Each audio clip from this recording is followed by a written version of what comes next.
Hey guys, কি অবস্থা সবার? প্রতিদিনের মতোই আজকেও চলে আসলাম আমার কাজে। এই যে আইসাই দেখি কারেন্ট নাই, পুরা ফ্লোর অন্ধকার। আর এখানে একটা ভাই শুয়ে আছে। এই কি করেন? ছবি দেখি। কি ছবি দেখেন আপনি? চাইনিজ ছবি, চায়না ছবি। ও, দেখি।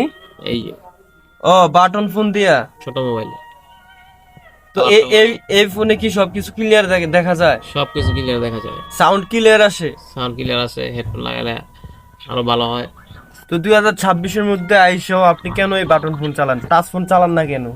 এই মোবাইল চালাইতে, এই মোবাইলটার ভিতরে সবকিছু ভালো দেখা যায়, চালাতে চালাতে অভ্যাস হয়ে গেছে। তারপরে সবকিছু মানে সব জায়গায় নেওয়া যায়, চলন যায়, গরম যায়। ও, তো গাইস, 2026-এর মধ্যে আইসো যারা বাটন ফোন চালায় তারা আসলে খুবই সরল মানুষের হয়। এই ভাইটাকে দেখে অবশ্যই বুঝতে পারতেছেন। তো ভিডিওটা যদি ভালো লাগে অবশ্যই একটি শেয়ার, লাইক আর একটি কমেন্ট রেখে যাবেন।